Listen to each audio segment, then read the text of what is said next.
Hello guys! For today's vlog, we will make gelatin, creamy gelatin. So, ang first step natin is i-drain natin tong fruit cocktail.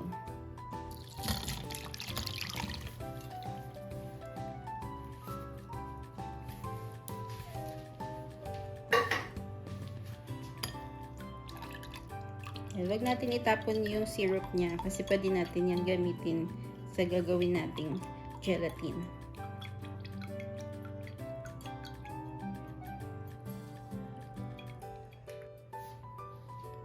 So, na-drain na natin yung fruit cocktail.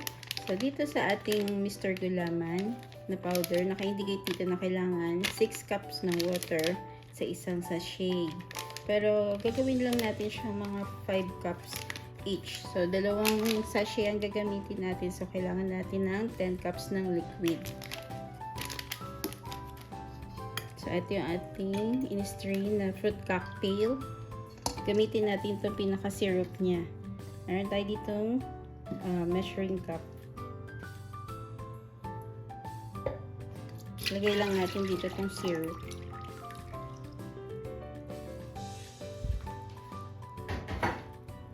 Then, mag-a-add ako ng pineapple juice. So, itong nakuha nating syrup is nasa almost 1.5 cup. Dagdagan na lang natin siya para maging 4 cups.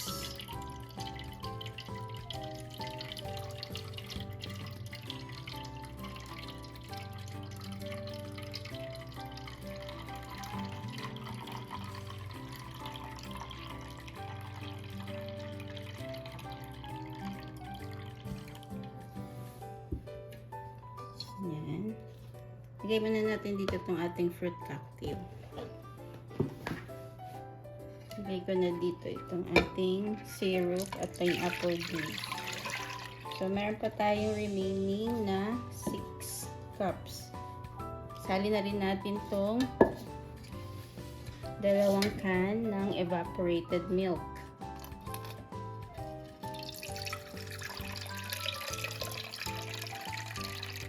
So, hindi ako gumamit dito ng condensed milk, kaya lalagyan ko siya ng sugar, white sugar.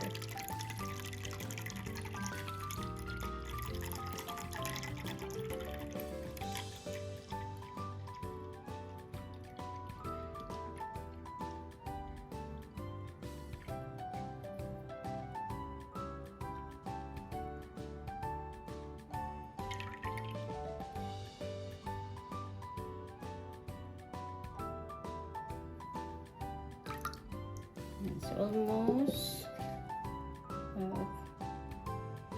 3.5 cups lang siya. Sama na rin natin. Then, meron na tayo kaninang 4, tsaka 3.5. So, 7.5. Kailangan na lang natin ng 2.5 na liquids. Kukuha na lang ako ng tubig.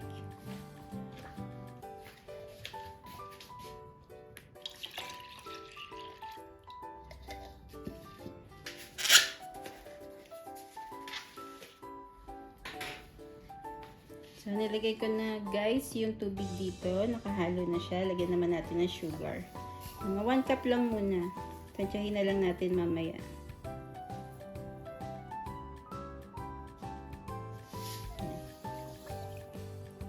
Okay.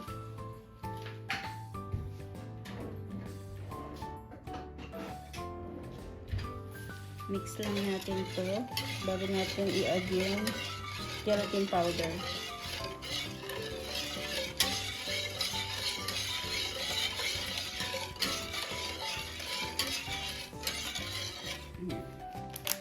Add na natin itong gelatin powder bago natin isalang sa kalan.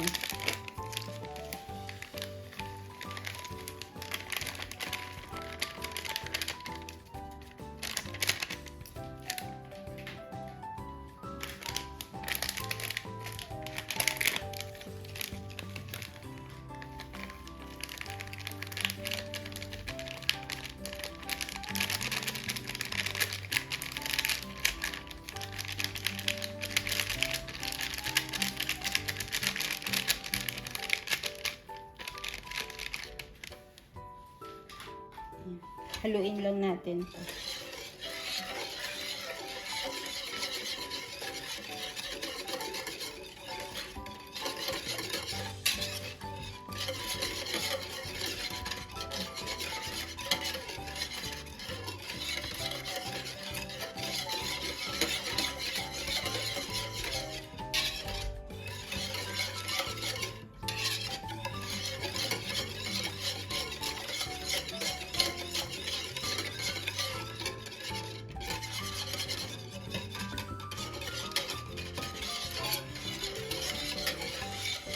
Okay, sasalang na natin to sa kalan.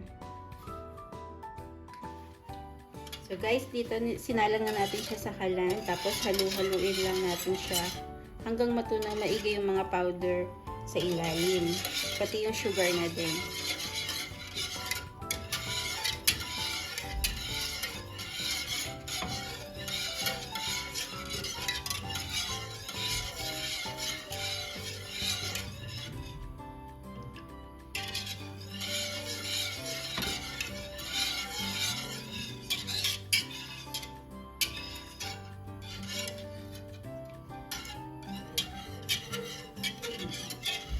Make sure lang na walang magiging lumps dun sa ilalim. At matunaw lahat ng gelatin powder.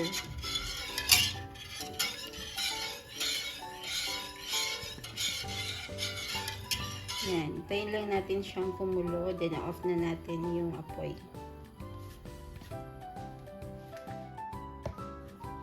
So, itong fruit cocktail, guys, i-distribute lang natin to dito sa ilalim ng ating mga plastic trays. Yan. Mamaya magsisilutangan din yan pag nilagay na natin yung gelatin mixture.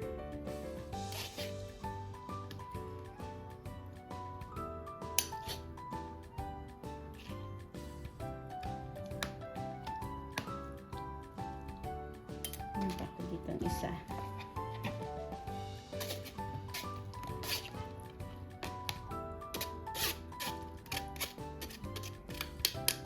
Huwag nyo muna ito lagay sa lababo kasi gagamitin nyo pa ito mamaya pag i-strain nyo ng gelatin papunta rito sa mga plasticware.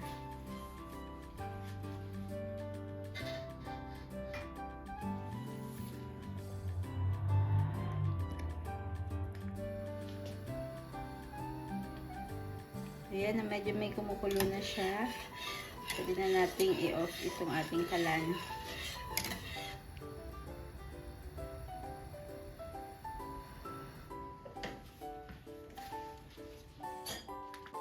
Ngayon naman na ita-transfer na natin itong ating gelatin mixture dito sa ating fruit cocktail. Bali, salain natin siya, guys. Para sure na walang buo-buo na mapupunta dito sa ating gelatin. Creamy gelatin.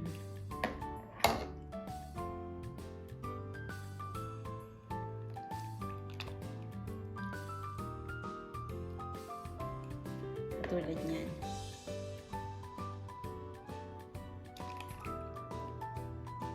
Then, dito sa kabila.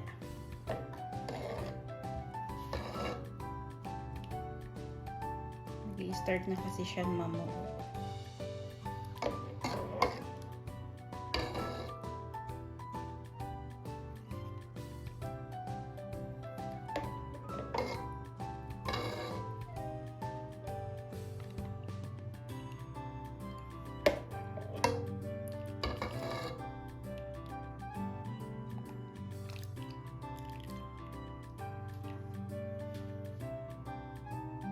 Natin ito.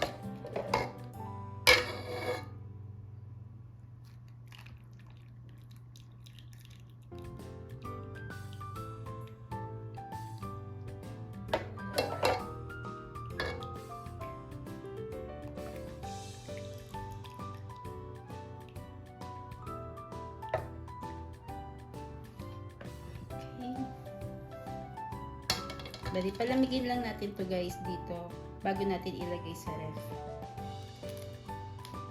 So, sana yan na titigas. And that's it. Ito na ang ating creamy gelatin.